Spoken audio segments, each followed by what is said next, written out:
Ben, je pense qu'on peut y aller, Antoine, si vous voulez. Voilà. Et j'ouvrirai au fur et à Ok, mesure. parfait. Eh bien, bonjour à tous. Merci d'être présent pour cette intervention et merci à la CPME de nous avoir sollicité parce que c'est vrai que avec malheureusement enfin, malheureusement et heureusement on va dire le report du sujet, on a plus eu une tendance à reporter du coup ce genre d'intervention et à dire bon bah finalement c'est pas un sujet pour tout de suite. On va voir aujourd'hui justement un peu l'état d'avancée des choses, sachant donc qu'il y a encore forcément des choses qui se mettront en place d'ici l'obligation, mais on va voir, on va essayer de voir justement où est-ce qu'on en est, qu'est-ce qu'on sait, qu'est-ce qu'on peut confirmer aujourd'hui, comment on doit s'organiser finalement pour être prêt demain et un petit peu comment on va certainement y être confronté plus tôt qu'on ne le pense par rapport au calendrier qui a été annoncé.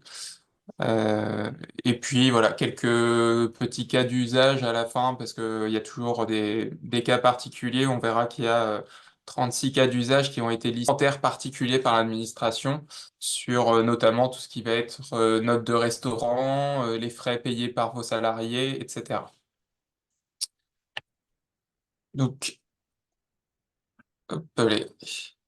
Juste pour se remettre un petit peu dans le contexte, la facture électronique, c'est pas nouveau. On n'est pas les premiers à s'y attaquer, on est même plutôt les derniers. Donc, avec le report, on n'était pas trop mal. Bon, finalement, on reprend un petit wagon de retard, mais je pense que c'est notre petite habitude à la française. Mais donc, on voit bien que c'est dans l'air du temps. Il y a des pays pour lesquels ça s'est très bien passé. Il y en a pour lesquels ça s'est moins bien passé. On se rend compte que finalement, ceux qui ont décidé d'y aller et y sont allés de façon assez franche, ça a fonctionné. Ceux, un peu comme notamment le cas de l'Australie qui a vécu des reports successifs, bah, finalement ça a été plutôt compliqué. L'objectif pour l'État, le premier et le principal objectif, ça reste la lutte contre la fraude à la TVA. L'objectif derrière la facture électronique, c'est que l'État collecte toutes les informations des relations, notamment B2B, et donc les informations de TVA collectée et de TVA déductible. Donc derrière, c'est forcément une étape de plus vers la limite de la fraude à la TVA, puisque ils auront les informations en temps réel ou presque. Diminuer les coûts déclaratifs, bon bah ça c'est, ils essayent de nous vendre un petit peu les choses en disant que bah, comme l'information sera en temps réel, on va pouvoir automatiser les process. Euh, les coûts et délais de paiement, donc là, c'est parce qu'on va le voir tout à l'heure, il y a derrière la facture électronique une obligation aussi parfois de remonter des données de paiement. Et donc là, il nous le présente en fait comme justement un avantage pour les PME face aux grandes entreprises qui auraient des délais de paiement, qui auraient tendance à avoir des délais de paiement à rallonge. Donc ils l'inscrivent un peu dans ce process-là. Et puis, bon, la connaissance en temps réel de l'activité, là, c'est pour la partie statistique de l'État. Sur les bénéfices pour nous, les entreprises, qu'est-ce qu'ils nous annoncent? C'est du gain de temps sur le traitement des factures. Bon, ça, pour vos services internes, oui. Pour les cabinets comptables, nous, forcément. Euh, mais c'est vraiment, voilà, on fait un pas de plus vers l'automatisation et surtout, finalement, vers, quand il parle de pilotage d'activité de trésorerie, bah, c'est surtout la partie on va collecter encore plus de données. On parle de data tout le temps. Bah là, on va la collecter de façon automatique, sans interprétation et sans biais de reconnaissance. Pour le plan aujourd'hui, alors j'ai indiqué trois parties principales, puisque la quatrième, ce sont les petits cas pratiques identifiés. Donc c'est vraiment revenir très rapidement sur le cadre légal. Alors je vous cache pas qu'au fait, aujourd'hui, nous, sur les interventions qu'on peut faire à l'ordre, parce que c'est vrai que je me suis même pas présenté, pardon. Donc Antoine Levasseur, expert comptable commissaire aux comptes à la SECNO à Mont-Saint-Aignan.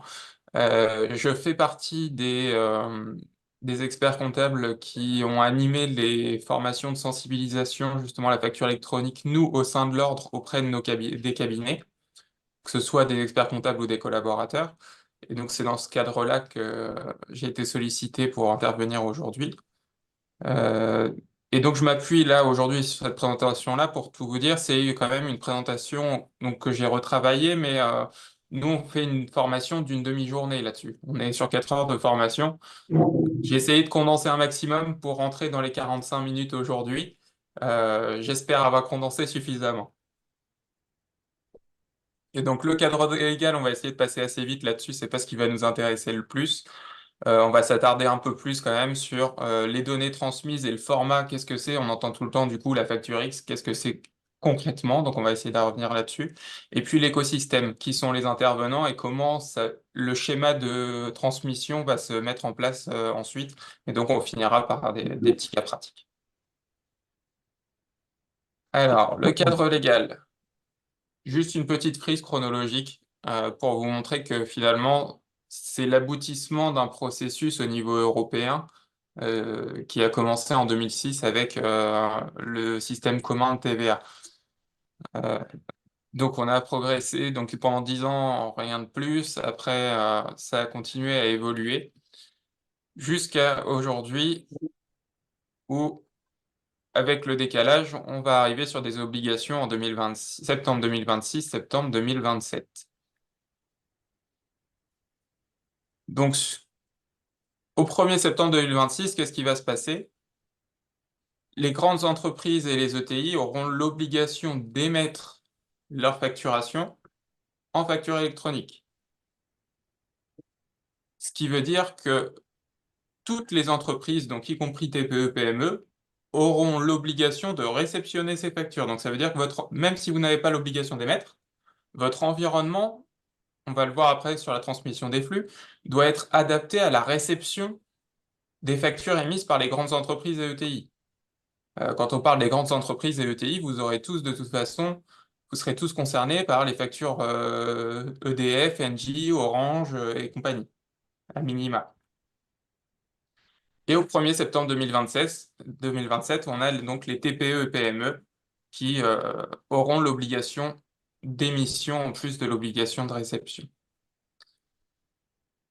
Par rapport à ce calendrier, où est-ce qu'on en est aujourd'hui? On va revenir tout à l'heure sur ce que c'est une PDP. Mais c'est parce que c'est un peu aussi ce qui fait que la réforme s'est décalée, c'est qu'aujourd'hui, vous avez une plateforme principale qui est la PPF, qui sera la plateforme nationale, donc sur laquelle ils ont mis du temps à mettre en place et c'est ce qui un peu bloque le report, mais vous avez aussi les PDP qui doivent donc se faire immatriculer, qui doivent avoir des certifications ISO et qui ont tardé à avoir le cahier des charges. Donc aujourd'hui, où est-ce qu'on en est? Printemps 2023, ouverture du service d'immatriculation, sauf que le temps d'avoir les certifications, vu que le cahier des charges venait de tomber, en gros, ils ont déposé les dossiers plutôt depuis la rentrée 2023, septembre 2023. Euh, et là, on commence à avoir des premiers retours sur les dossiers déposés. Et donc voilà, c'est un peu Enfin, aujourd'hui, on n'a pas encore la liste des plateformes qui seront disponibles, qui vous permettront de faire votre choix. Grosso modo, aujourd'hui, il doit y avoir, si je vous dis pas de bêtises, entre 40 et 60 dossiers déposés, et ils en attendent une centaine au final. Donc, il y aura un choix de prestataires qui sera assez vaste.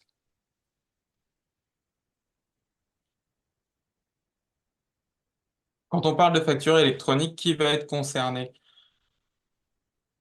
On s'appuie là-dessus sur la notion d'assujetti à la TVA. Donc, est-ce que je suis assujetti ou non? Et si je suis assujetti, est-ce que je suis redevable, non redevable? Donc vous voyez que la notion elle est un peu faible. C'est que par exemple, donc, quand on parle de non redevable, les micro-entreprises, ça va pas vous concerner, mais bon, c'est toujours bon à savoir.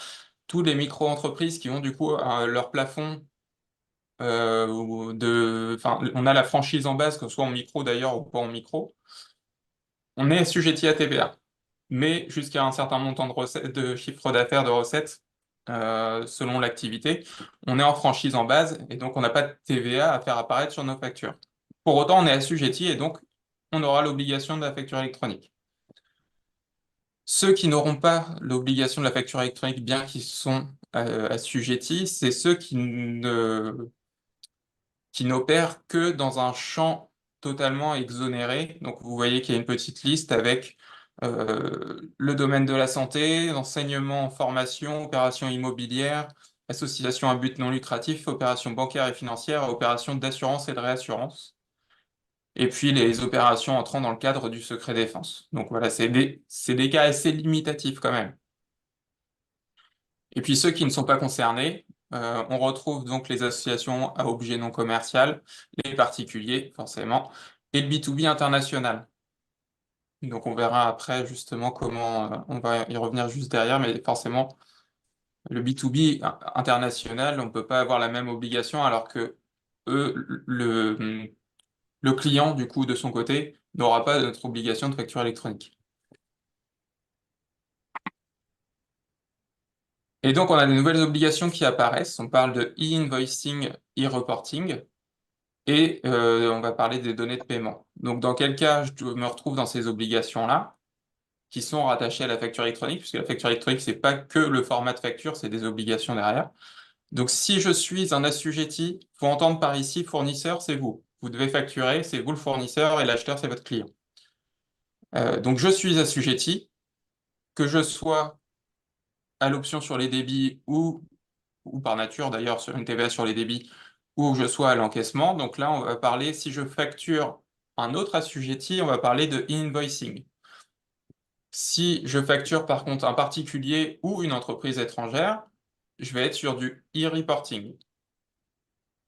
Et puis on voit bien que ceux qui sont dans les assujettis, donc assujettis opérations exonérées, donc si je reviens à la slide précédente, on est vraiment sur justement la petite partie des redevables, donc on disait secret défense et les quelques secteurs d'activité qui sont énoncés ici. Donc eux, bon, il n'y a aucune obligation, ni e-reporting, ni e-invoicing. Alors, sur cette deuxième partie, on va revenir justement plus en détail sur qu'est-ce que l'e-invoicing, qu'est-ce que le format FactureX, qu'est-ce que l'e-reporting, pardon, et les délais de transmission qui sont attachés derrière. Donc, le format FactureX. Quand on dit facture électronique, on voit bien que les formats de facture qui seront du coup caducs, une facture PDF, c'est une facture euh, numérique, mais ce n'est pas une facture électronique. Donc on oublie la photo, le PDF, l'Excel, le Word et puis le petit carnet papier. Si on est dans l'obligation de la facture électronique. On a une petite dérogation jusqu'au 31 décembre 2027 où on pourrait émettre nos factures en PDF et les charger sur une plateforme qui, elle, les transformerait en facture X. C'est une dérogation jusqu'à fin 2027, mais faut que ce soit un dernier recours. Clairement, c'est pas, faut pas miser là-dessus, hein. Et donc, on a des formats qui sont considérés comme de la facture électronique, donc l'UBL, la facture X, C2I et le DIFACT. Euh, le DIFACT, il sera applicable, et souvent, c'est un format beaucoup plus compliqué qui est utilisé par les grandes entreprises, donc on va pas s'attarder dessus. Nous, on va s'intéresser à la facture X. Donc, qu'est-ce que c'est une facture X? Demain, en fait, vous allez émettre vos factures, ça ne va rien changer pour vous. C'est-à-dire que vous avez votre facture qui se présente comme votre facture habituelle avec un fichier PDF. Donc, vous pouvez la consulter de façon normale. Votre client pourra la consulter de façon normale, il n'y a pas de souci.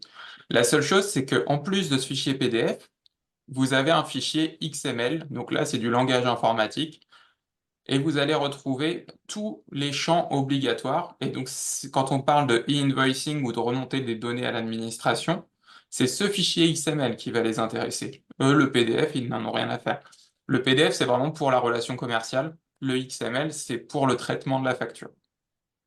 Bon, là, c'est un peu flou, je suis désolé sur l'exemple, mais voilà, vous voyez le fichier XML, c'est un fichier qu'on peut ouvrir avec le bloc-notes, donc comme un fichier TXT si vous voulez.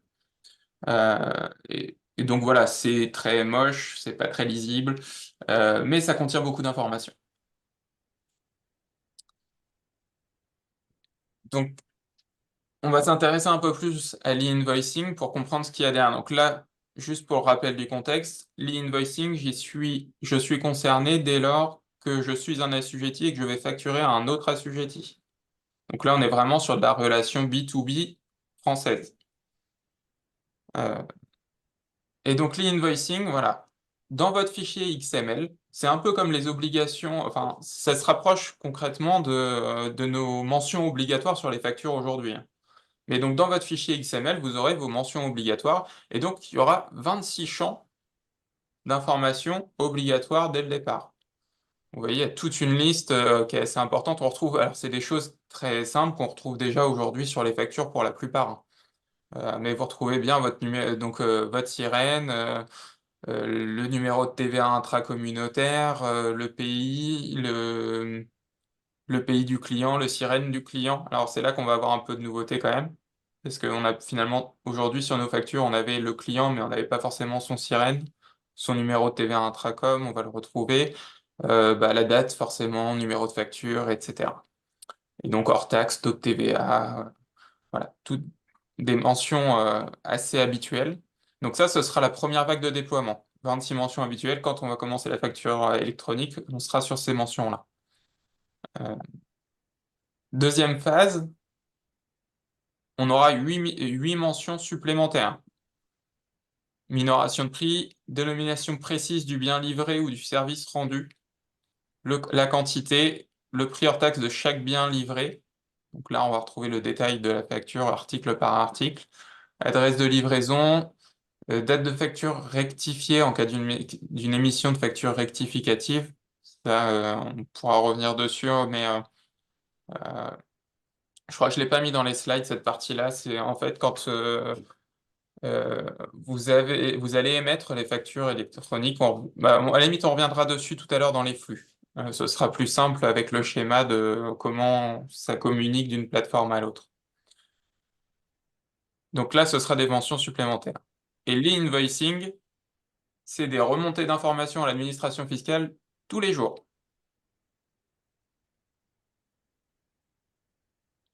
Alors, on verra après justement avec les plateformes tout l'enjeu d'automatiser les choses, évidemment.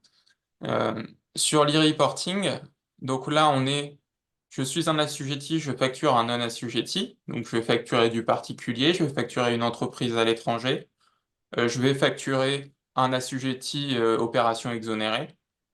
Donc, euh, donc là, je suis plus dans le cadre de l'e-invoicing puisque le client n'a pas l'obligation finalement de réception de la facture électronique.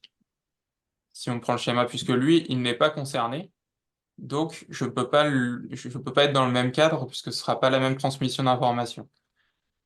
L'e-reporting, c'est du coup, je ne vais pas transmettre les factures à l'administration et avec le fichier XML derrière, je vais transmettre des données sur ce que j'ai facturé dans la journée. Donc on va retrouver à peu près la même chose quand même que l'invoicing dans les informations, mais en global, ce ne sera pas individualisé. Et la seule chose, c'est que je peux pas avoir le sirène forcément. Enfin, sur le B2, là on est sur le B2B international. Je vais avoir les mêmes informations puisque ce sera le même type de facture, mais je n'aurai pas le sirène de l'entreprise cliente puisqu'elle sera à l'étranger. Euh, et on aura du coup le numéro de TVA intracom ou numéro étranger qui le remplacera. Sur le B2C, donc tout ce qui est particulier, voilà, c'est le numéro d'identification de l'entreprise. Donc ça, c'est assez simple. La période au titre de laquelle on transmet l'information, on va le voir après dans le calendrier de remontée. Euh, Si on a une option pour la TVA sur les débits, la catégorie de transaction. Donc dans ce que j'ai vendu, puisque là on parle d'un flux d'informations sur une période donnée, mes livraisons de biens, mes prestations de services, etc. Et pareil, on retrouve le hors-taxe, la TVA, la devise, euh, etc. Et donc là, on est sur des dates de dépôt. Tout à l'heure, l'invoicing, je vous disais, c'est des remontées tous les jours d'informations. Là, ça dépend de votre régime de TVA. Si vous êtes au régime réel normal mensuel de déclaration de TVA, vous aurez 3 dépôts de e-reporting par mois. On en revient à la notion à l'obligation d'automatiser ces remontées d'informations. Vous imaginez bien que ce soit votre cabinet comptable ou vos services en interne, avoir 3 remontées dans le mois, vous n'avez plus le droit d'être absent. Donc là, ce sera un vrai enjeu d'avoir un écosystème qui soit bien interfacé, bien automatisé et bien connecté d'un outil à l'autre. Si vous êtes en régime trimestriel de TVA, vous aurez un dépôt par mois, le 10 du mois suivant.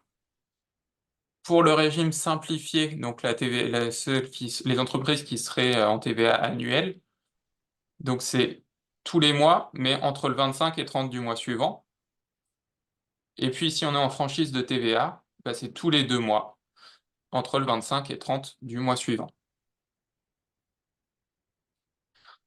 Les données de paiement. Je vous ai remis ici le petit schéma. Donc on voit que ça ne concerne que les assujettis prestations de services.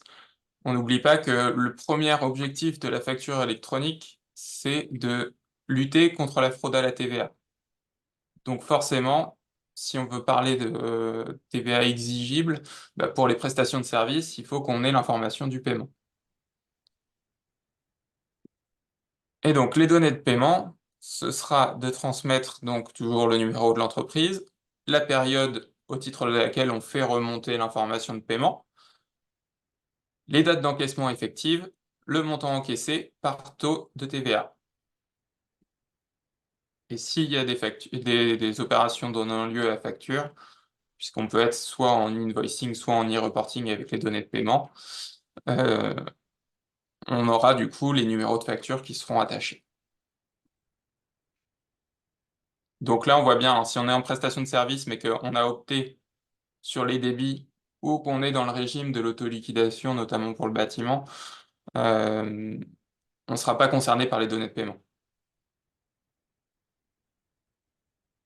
Là aussi, les données de paiement, ça dépend de votre régime d'imposition, votre régime de TVA. Si vous êtes en mensuel ou trimestriel, vous aurez l'information tous les mois qui devrait remonter le 10 du mois suivant. Si vous êtes au régime simplifié d'imposition, donc là c'est tous les mois, mais entre le 25 et 30 du mois suivant, et en franchise tous les 2 mois, entre le 25 et le 30, donc sur le même rythme, que ce soit pour les entreprises, donc au régime simplifié ou en franchise, c'est le même rythme de remontée que le e-reporting. Euh, on voit bien quand même que ça va nous obliger aussi à avoir une comptabilité beaucoup plus en temps Bah, j'en ai réel. pris un parce que j'étais censée être en vision, mais tu. Bon. Euh, Puisque vous voyez bien, aujourd'hui, quelqu'un qui est en TVA au régime réel normal mensuel, il a son dépôt de TVA pour entre le 16 et le 24 du mois suivant. Bah là, pour le 10 du mois suivant, il aura déjà dû remonter ses données de paiement, il aura déjà remonté ces 3 informations de e-reporting, et puis il aura de toute façon fait son invoicing tous les jours. Donc ça veut dire que là, on est bien sur une automatisation au maximum de la comptabilité et donc de la remontée d'informations.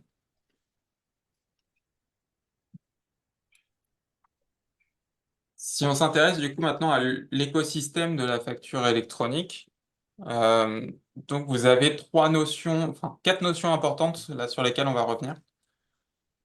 Vous avez le PPF, donc le portail public, pour ceux qui fonctionnent déjà avec Chorus Pro notamment, c'est un peu le même schéma. La PPF va remplacer le Chorus. Mais donc du coup, c'est un peu le même schéma de dire en fait, voilà, on a une plateforme nationale qui récupère les informations. On a donc nos entreprises, et puis entre nos entreprises et le PPF, on va avoir 3 acteurs possibles. On peut avoir donc ce qu'ils appellent les OD, vous voyez avec des points d'interrogation juste à côté des entreprises. On a les PDP, et vous avez en jaune au milieu le petit contact là. Donc on va parler de l'annuaire. Et donc on voit que sur les flux, euh, je vais revenir sur le schéma juste après. Je vous montre d'abord du coup ce qui se cache derrière ces termes-là. on a les OD, donc les opérateurs de dématérialisation non partenaires. Ça, c'est tous vos prestataires informatiques, de facturation notamment, euh, qui savent gérer le format FactureX. Donc, ils savent émettre vos factures au bon format, ils savent réceptionner et traiter dans la partie pré-compta les factures X qu'ils pourraient recevoir, mais ils ne se sont pas fait immatriculer en tant que PDP. Donc, ils ne sont pas allés jusqu'au bout de la démarche parce que ça nécessitait trop d'investissement en matière de sécurité informatique, de structure réseau, etc. Donc ça, c'est vraiment plus vos logiciels, vos solutions que vous utilisez peut-être déjà, euh, qui vont communiquer donc après avec les PDP. Les opérateurs de dématérialisation ne peuvent pas communiquer Maintenant, j'arrive pas à mettre le son. T'as votre besoin d'être facture, tranquille. si on revient juste sur le schéma Hein? au-dessus. Ça y est, mais Euh, j'ai pas le son. Bon, c'est pas grave, écoute. Il y aura peut-être un Carole, il y aura peut-être un replay, Carole, sinon tant s'il pis. te Hein. plaît, est-ce que tu peux couper ton micro? Tu interfères, merci. Non, mais le son est bon, hein. Hein? Non. Mer- tout le- Carole, est-ce que tu peux couper Non, je ton vois. micro, s'il te plaît? Tu interfères. Merci. Parce que là, il est bien, le son il est bien. Hein. donc, Bon, si on alors, revient juste aux OD, donc vous les voyez Ah, moi, j'ai ici. encore fait une connerie. Lui, hein. Et donc, l'opérateur de dématérialisation, comme il ne s'est pas fait immatriculer, il n'a pas montré les obligations en matière de sécurité informatique notamment, il ne pourra jamais communiquer directement avec la plateforme nationale. Et il ne pourra pas transmettre votre facture à votre client directement. Parce que la facture électronique, il ne faut pas oublier que c'est pas juste une facture dématérialisée et je l'envoie par mail. Ça, c'est terminé. C'est que du flux automatisé de communication entre les différentes plateformes. Euh, donc voilà, vos OD, c'est vraiment, ça peut être votre outil de facturation, mais du coup, il aura nécessairement besoin de passer par une PDP ou par le portail, enfin, ou par le portail national pour que la facture arrive jusqu'à votre client. La PDP, donc la plateforme de dématérialisation partenaire, donc là, ça va être les principaux partenaires qu'on va avoir. Le but étant, comme vous ne pouvez pas envoyer en direct vos factures ou les recevoir en direct, la PDP, en fait, va faire un rôle de tampon entre vous. Donc, c'est-à-dire que vous transmettez votre facture à votre PDP, donc soit parce que votre logiciel de facturation est lui-même PDP, hein, soit vous passez par votre opérateur dématérialisé. Euh, et donc, vous allez envoyer à la PDP qui va transmettre la facture et surtout les données donc, de e-invoicing et reporting à l'administration, à la plateforme nationale, mais qui, dans le même temps, elle a accès à l'annuaire. Donc, elle va savoir par rapport aux données de votre facture, elle va accéder à l'annuaire pour savoir quel PDP est utilisé par votre client pour qu'il reçoive en direct la facture. C'est un peu abstrait comme ça parce que pour l'instant, on ne le voit pas, mais euh, aujourd'hui, vous avez des opérateurs. Nous, par exemple, sur tout ce qui est dématérialisation de factures d'achat, on utilise une plateforme qui s'appelle Use. Ça nous permet d'avoir une ossérisation des factures d'achat et donc d'importer en comptabilité. Use sera PDP. Et ben, ça veut dire que demain, mes clients, on va déclarer à l'annuaire que leur PDP de réception des factures, c'est Use. Et donc, dès que quelqu'un va leur facturer, en fait, ils vont recevoir leur facture directement dans Use, sans passer par mail, sans passer par un envoi papier ou quoi que ce soit. Ce sera des collectes en temps réel. Aujourd'hui, ça peut déjà fonctionner. En fait, les outils sont déjà opérationnels pour beaucoup, hein.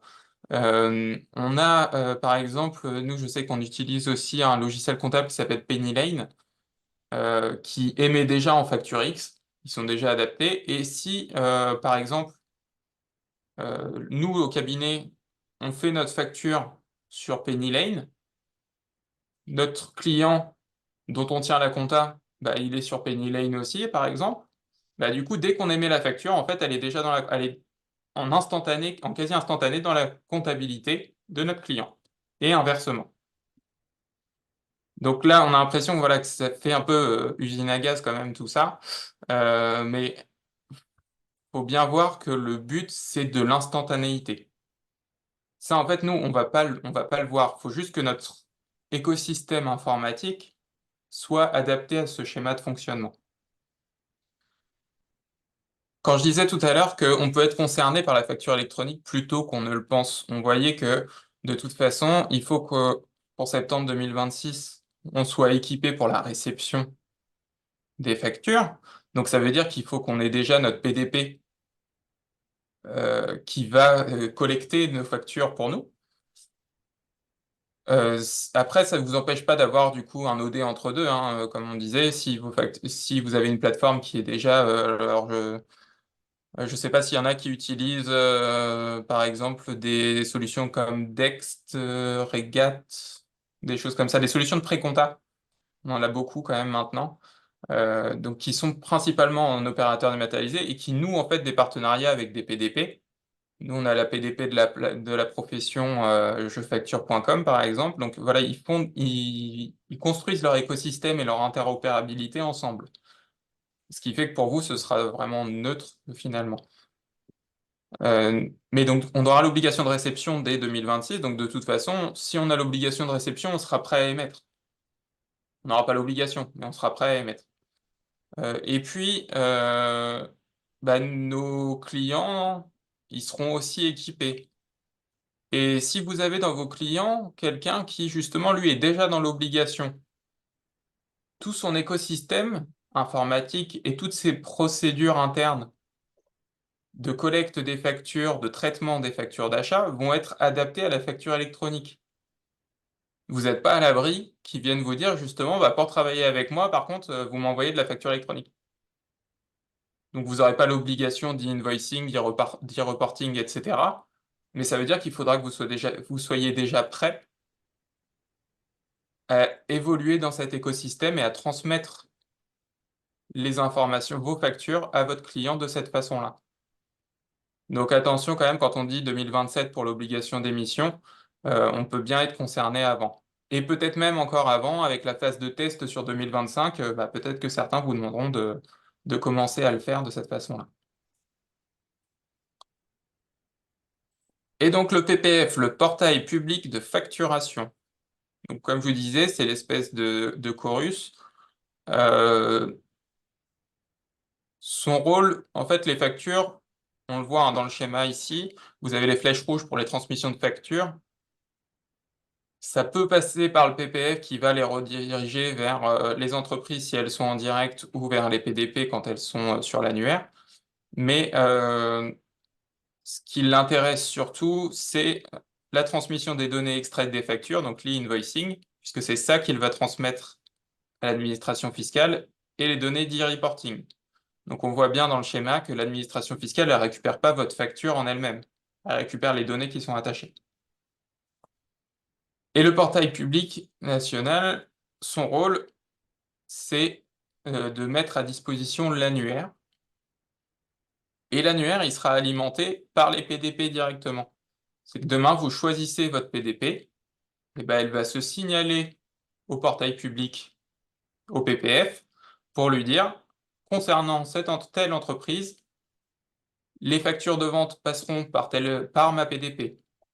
Et peut-être que vous en aurez deux PDP, une pour vos factures de vente, une pour vos factures d'achat. Ça, c'est possible. Donc voilà pour les acteurs que vous allez rencontrer dans tout ça. Donc, je vous ai remis un peu de détails sur l'OD, comment il va facturer. Je vous laisserai prendre connaissance du support après, peut-être plus en détail là-dessus. Et donc le choix de plateforme, est-ce que je passe par le portail public de facturation, est-ce que je passe par une PDP? Euh, L'avantage du portail public, il est gratuit, hein. Il sera gratuit pour tout le monde, alors que la PDP, forcément, ce sera un service payant. Par contre, l'inconvénient de passer en direct par le portail public, c'est que ça vous oblige à enfin, à intervenir vous-même en fait pour aller récupérer les informations. C'est pas automatisé. L'avantage du coup d'avoir votre PDP, c'est pour ça qu'on on sera tous avec des PDP quasiment, hors peut-être les grandes entreprises, mais nous, dans les TPE, PME, il faudra avoir une PDP pour qu'elle fasse ce travail à notre place. Et donc, elle va permettre de mettre à jour l'annuaire, d'interroger l'annuaire pour savoir, du coup, à qui j'envoie la facture en direct, pour fluidifier. Et puis après, il y aura des services supplémentaires. Donc, quelle est la valeur ajoutée des PDP? Donc, c'est des formats de facture supplémentaires. En plus de la facture X, ils peuvent vous proposer d'émettre votre facture sous un format UBL, C2I ou EDI Fact. Donc ça, c'est si vous avez un client qui vous exige un de ces formats-là qui sont dans l'obligation de facture électronique, hein. C'est vrai que nous, le format principal retenu, encore une fois, c'est le facture X. Peut-être que demain, une grande entreprise va vous demander de l'EDI Fact sur un marché public, peut-être, ou je ne sais pas. Et puis après, ce sera des services complémentaires, du coup, au service minimum du PPF. Vous allez avoir en plus les transmissions du coup en direct de vos factures, l'ossérisation pour une meilleure automatisation justement des flux dans vos comptas. Sachant que là on parle d'ossérisation, mais l'ossérisation aujourd'hui, c'est je prends une photo et le robot derrière essaye de reconnaître les champs. La facture électronique, ça c'est terminé, il n'y a plus d'incertitude parce que finalement vous avez le fichier XML comme on voyait tout à l'heure qui est accroché derrière, donc c'est plus je dois essayer de reconnaître où est la date, je dois essayer de dire pour reconnaître où est la date, où est le montant hors taxe, etc. Je sais précisément dans le fichier XML où je vais trouver les informations. Donc du coup il y aura une fiabilité encore renforcée par rapport à ça. Vous pourrez gérer des statuts de facture aussi. Donc finalement, tous vos process, par exemple, de validation de la facture, ils seront intégrés dans le PDP. Donc finalement, aujourd'hui, plutôt que de passer d'un bureau à l'autre pour faire les différentes validations, la contrôle du bon de commande, etc., vous le ferez de façon dématérialisée sur la PDP directement, pour arriver jusqu'au bon pour paiement, et vous pourrez payer des factures directement. Et vous pourrez aussi faire des relances ou du recouvrement par les PDP. Voilà, ça, c'est des services complémentaires que les PDP vont pouvoir vous proposer. Et c'est ce qui vous permettra de choisir d'une PDP à l'autre. Puisque je vous disais tout à l'heure, ils attendent une centaine de dossiers. Donc, il faudra quand même faire du tri là-dedans. Il y aura le prix, mais il y aura les services qui doivent être adaptés à votre entreprise. Et donc, gestion intégrée des processus d'achat et de vente. Donc, c'est ça, c'est vraiment les différentes étapes de vie de la facture. Tout à l'heure, on parlait de facture rectificative, c'est que justement, dans ce cycle de vie de la facture, il y a des étapes minimales qu'on va avoir dans les PDP qui sont plutôt liées à l'architecture de la facture, au contrôle que le format de facture réceptionné est conforme aux attentes de l'administration. Donc, vous avez déjà. Et donc, du coup, vous pouvez avoir des factures qui sont retoquées parce qu'il manque quelque chose ou autre. Mais vous pouvez avoir aussi, du coup, des ajouts ou justement, vous le voyez de toute façon aujourd'hui dans les factures, les clients, ils vous disent, ah bah oui, mais moi je veux que ce soit marqué ça dessus, ou je veux que ce soit scindé en deux lignes, ou des choses comme ça. Là, il pourra vous retoquer, entre guillemets, la facture dans sa PDP pour vous le signaler, et c'est là que vous aurez cette histoire de facture rectificative.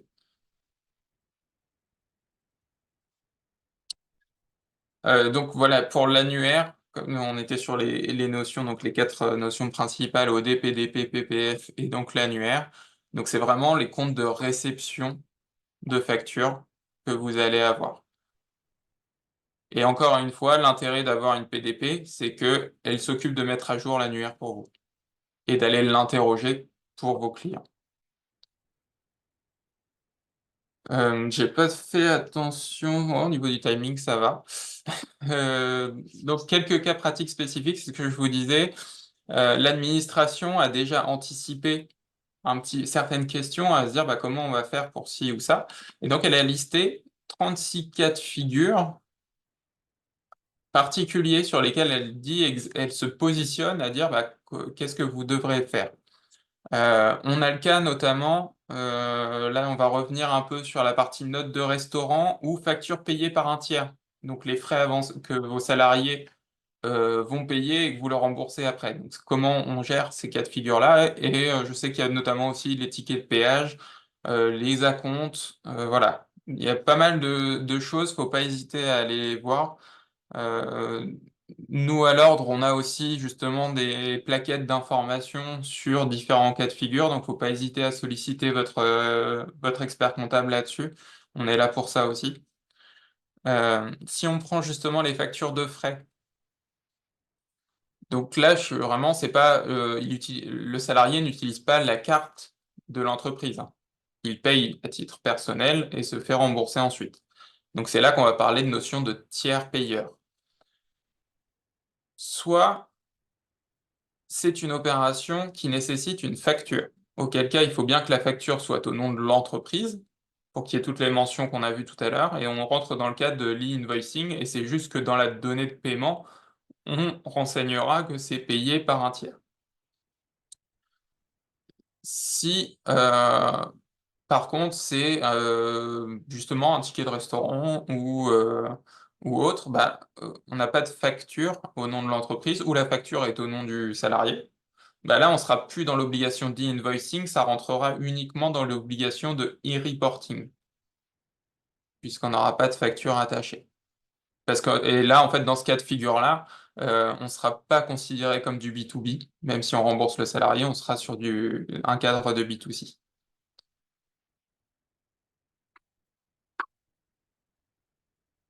Sur les notes de restaurant, du coup, vous avez normalement une tolérance fiscale sur le fait qu'il ne soit pas nécessaire d'avoir une facture pour une note de restaurant inférieure à 150 € hors taxe.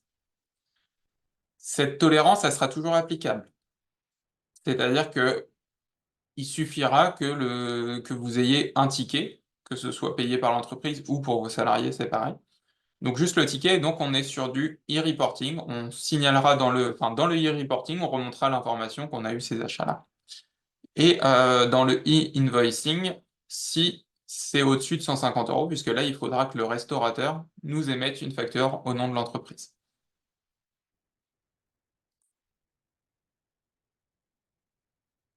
Donc là, c'est le petit schéma qui vous dit, hein, justement comment ça se traite. Est-ce que c'est de la donnée de paiement? Est-ce que c'est de la donnée de facturation, etc. Et un autre cas de figure qui a été mis en avant, c'est principalement donc les factures d'acompte et factures définitives. Euh, et donc, on voit bien que finalement, il va falloir émettre des factures d'acompte dans ce cas de figure-là. Donc, on crée la facture d'acompte transmise à notre client, qui la traite, qui paye. Et voilà, on voit le cheminement pour arriver jusqu'au PPF, qui récupère en e-reporting les données de paiement si l'acheteur est un particulier, qui récupère dès la création de la facture d'acompte si on est en e-invoicing pour un professionnel.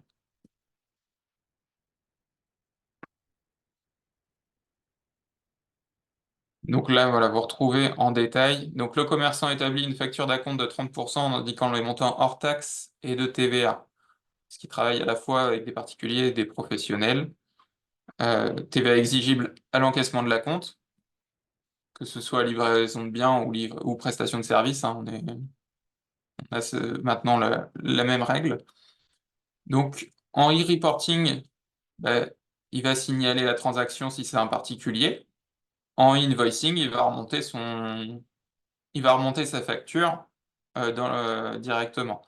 Par contre, même s'il est donc sur une livraison de biens qui est normalement une TVA sur les débits, puisque c'est un acompte, il y aura une mention de TVA exigible à l'encaissement, qui nécessitera donc de remonter la donnée de paiement.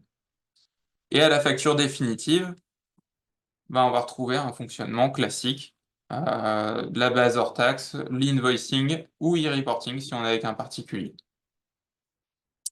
Voilà pour deux cas de figure, donc un peu particuliers. Si jamais vous avez besoin sur la liste des 36 d'avoir un peu plus d'informations sur certains, n'hésitez pas non plus à me faire un retour et je verrai si je peux vous trouver justement le cas pratique un peu plus détaillé. Ben, que vous Merci avez beaucoup. des questions suite à tout ça? Ben, merci beaucoup Antoine en tout cas, puisque du coup c'était concis, voilà, ça tient parfaitement, on va dire, dans l'heure.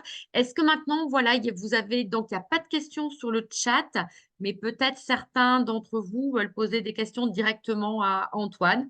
N'hésitez pas en tout cas. Bonjour.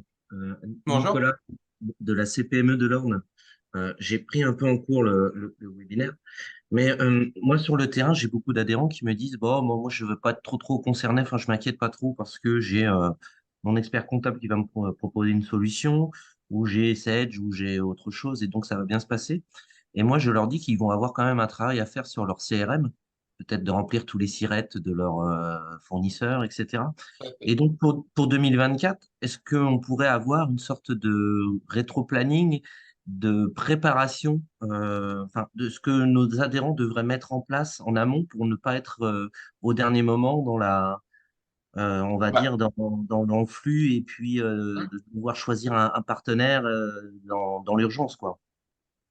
oui, c'est ça. En fait, c'est vrai que vous avez raison sur le côté anticipation des choses. C'est vrai qu'on se sent on se sent généralement peu concerné. C'est vrai qu'on a des solutions qui sont pour la plupart déjà adaptées, hein, qui vont pas, on va pas avoir de changement majeur dans notre organisation. C'est plutôt déjà s'assurer justement, faire un peu une cartographie de son entreprise et de se dire bah, dans quel cas de figure je me trouve en fait. Par exemple, qui sont mes clients? Donc, du fait de qui sont mes clients, quelle obligation je vais avoir. Et après, une fois que cette cartographie est faite, un petit peu, ça vous donne un peu la feuille de route quand même. Et c'est de faire le point justement, bah, vos solutions existantes, puisqu'on va, on va essayer déjà de ne pas réinventer les choses, hein. Vos solutions existantes, comment elles se positionnent vis-à-vis de la facture électronique? Votre CRM, est-ce qu'il est opérateur de dématérialisation? Est-ce qu'il est PDP? S'il est juste OD, est-ce qu'il a un partenariat avec une PDP déjà d'office? Parce que, en fait, votre critère de choix, oui, il va y avoir beaucoup de plateformes, il va y avoir des prix différents, mais il va y avoir des services différents. Mais le premier critère que vous devez avoir, donc forcément, il faut que ça réponde à vos besoins, mais il faut surtout que vous privilégiez l'interopérabilité des outils. D'accord. Donc, si j'ai mon CRM qui est opérateur dématérialisé, mais que je veux travailler avec tel PDP, parce que c'est celle qui me correspond mieux en termes de tarifs ou de fonctionnalités, bah, il faut que je me pose la question, est-ce que mon CRM qui est OD peut travailler facilement, automatiquement, sans que j'ai besoin d'intervenir avec cette PDP ou pas? Si c'est pas le cas, bah, est-ce que je dois changer la PDP ou est-ce que je dois changer le CRM? Parce qu'on le voit avec toutes les obligations de remontée tous les jours pour l'e-invoicing, 3 fois par mois pour la plupart d'entre vous sur l'e-reporting et les données de paiement 1 fois par mois. Si il faut aller s'amuser à faire une manipulation à chaque remontée pour que ça communique bien entre l'opérateur dématérialisation et la PDP, pour qu'après ça remonte au PPF, ça va être compliqué. Donc c'est vraiment de se dire, bah voilà, je cartographie qui sont mes clients, dans quel cas de figure je vais me retrouver déjà pour savoir quel va être mon rythme d'obligation. Et puis, bah, faire le tour déjà de mes outils existants. Comment ils se positionnent, avec qui ils travaillent, et ça va être déjà orienté. Je ne sais pas si ça répond à votre question Oui, ou ça pas répond complètement. à un premier niveau, mais enfin, bien sûr, merci.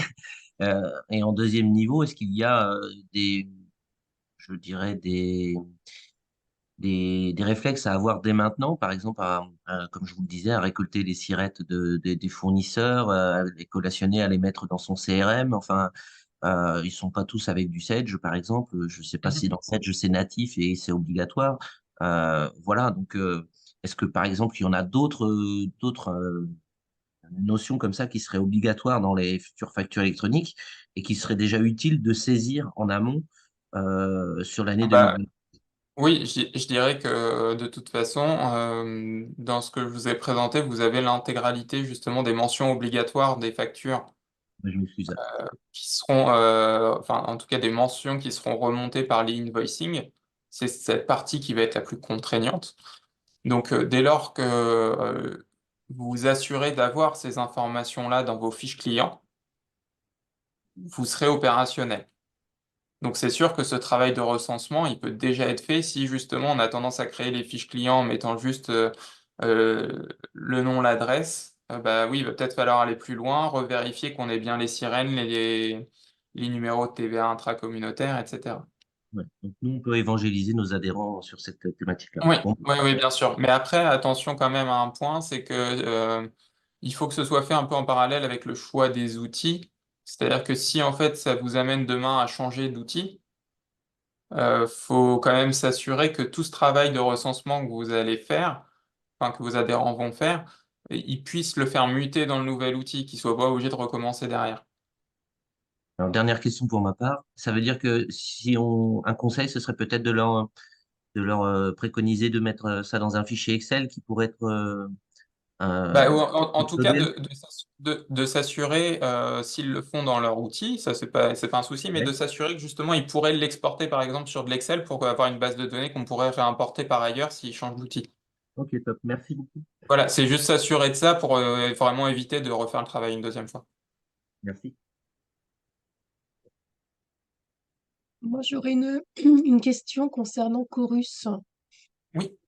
Vous parliez tout à l'heure des différents modes opératoires. Dans l'avenir, est-ce que Chorus sera toujours opérationnel ou pas? Non, aujourd'hui, Chorus devrait être intégré dans le PPF directement. D'accord, Il n'y aura plus qu'une seule plateforme, que vous soyez du coup sur du marché public ou non. d'accord. Merci. De rien. Une autre question peut-être?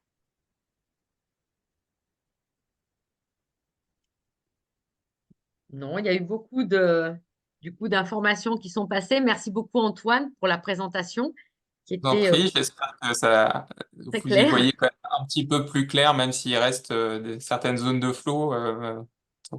Honnêtement, on en saura beaucoup plus au cours de l'année 2024 parce que déjà les PDP on va avoir les validations des PDP, donc elles vont se mettre en fait à communiquer beaucoup plus sur ce qu'elles vont proposer. On va pouvoir matérialiser beaucoup plus le fonctionnement qu'on aura demain.